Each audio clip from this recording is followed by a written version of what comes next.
Fala aí, eu sou o Fernando do Responde Aí e hoje a gente vai bater um papo sobre superposição, beleza? Então vem comigo. Vamos supor que a gente tem esse circuitinho aqui, então vamos calcular essa tensão V dele. Como que a gente vai fazer isso utilizando o princípio da superposição? É isso que eu vou te mostrar agora. No princípio da superposição, o que a gente faz? A gente considera a contribuição de cada fonte, uma de cada vez, beleza?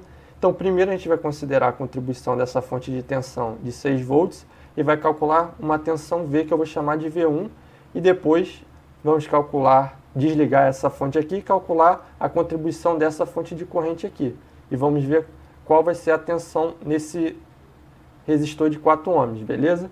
Então vai ser mais ou menos isso. A gente vai ter a nossa tensão V vai ser igual a uma tensão V1, que vai ser a contribuição só dessa fonte de tensão, e V2, que vai ser a contribuição dessa fonte de corrente aqui com a fonte de tensão desligada, e a gente vai somar as duas, beleza?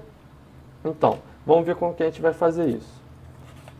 O primeiro passo é calcular V1, o verdinho, beleza? Então, como que a gente vai fazer? A gente vai pegar o nosso circuito, certo? E tá aqui. E a gente vai considerar apenas a fonte de tensão, apenas essa fonte aqui de 6 volts, beleza? Então a gente vai ter que desligar essa fonte de corrente. Desligar a fonte de corrente é a mesma coisa que ter uma fonte de corrente de 0 ampere, certo? E uma fonte de corrente, um ramo de 0 ampere, quer dizer que não está passando corrente para esse ramo. Então é como se fosse um circuito aberto, certo? Então a gente pode substituir esse circuito aqui por esse aqui, substituindo a fonte de corrente por um circuito aberto, beleza? Então vamos analisar esse circuito aqui sem a fonte de corrente, com a fonte de corrente desligada, beleza? Então, como que a gente pode achar o V1 nesse caso? A tensão V1 vai ser igual a quê? A gente pode aplicar aqui divisor de tensão, certo?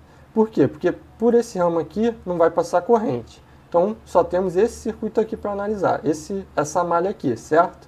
Então, V1, através do divisor de tensão, vai ser o quê? Vai ser essa resistência aqui que está sendo aplicada a tensão V1 sobre a soma das resistências que estão no circuito, ou seja, 8 mais 4.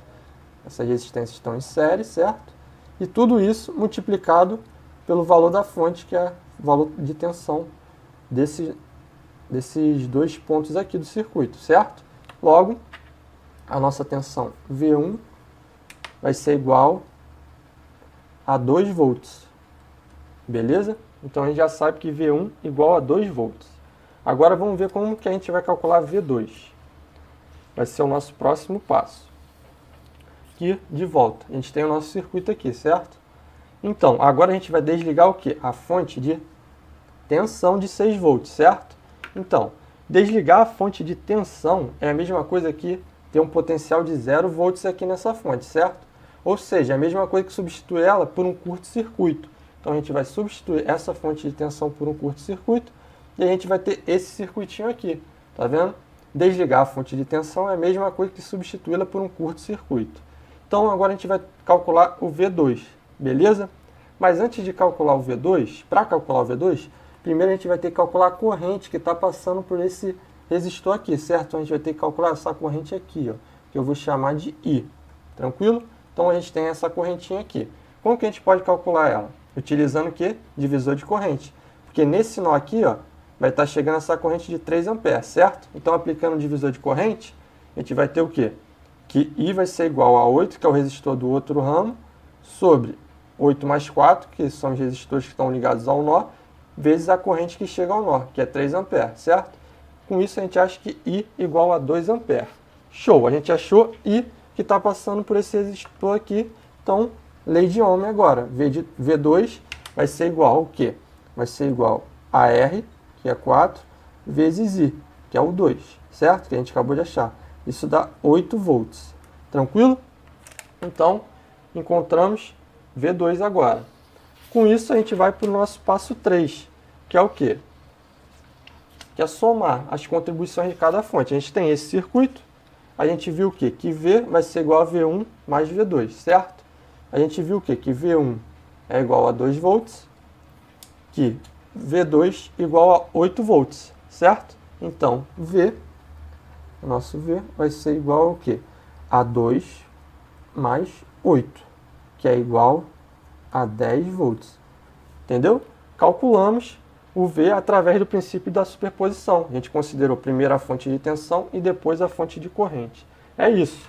Então, vamos ver aqui esse passo a passo que a gente fez para chegar, para você não esquecer mais. Então vamos lá, o passo a passo. Primeiro a gente considerou apenas uma fonte independente de cada vez e desligamos as outras, certo? E calculamos a contribuição dessa fonte que estava ligada. Depois a gente repetiu o passo 1 para as outras fontes. A gente tem que repetir isso para quantas fontes tiverem no circuito. Nesse caso a gente tinha 2 apenas, beleza?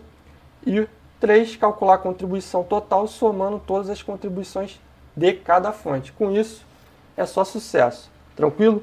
Uma dica aqui. Aqui, normalmente, a gente considera uma fonte independente de cada vez, porque isso facilita muito para analisar o circuito. Só que, se, por exemplo, você tiver um circuito com 5 fontes, você pode desligar, por exemplo, 2 e calcular a contribuição dessas outras 3 ligadas, se você achar que está tranquilo resolver o circuito. E depois você volta e calcula a contribuição das outras 2, beleza? Então, agora para fechar, vamos dar aquela relembrada de como que desliga as fontes, certo? Então, a fonte de tensão é substituída por 0 volts, um curto-circuito. Então, se tiver uma fonte de tensão, você vai substituí-la por um curto-circuito, beleza? Potencial de 0 volts. A fonte de corrente é substituída por 0 ampere, que é um circuito aberto. Então, a gente tem a fonte de corrente aqui, vai substituir por um circuito aberto, tá vendo? Beleza, porque aqui não passa corrente, 0 ampere. E para fechar, se você tiver uma fonte dependente no circuito, essas fontes dependentes são mantidas. Você analisa o circuito com elas ligadas. Beleza? E aí, esse vídeo te ajudou? Responde aí.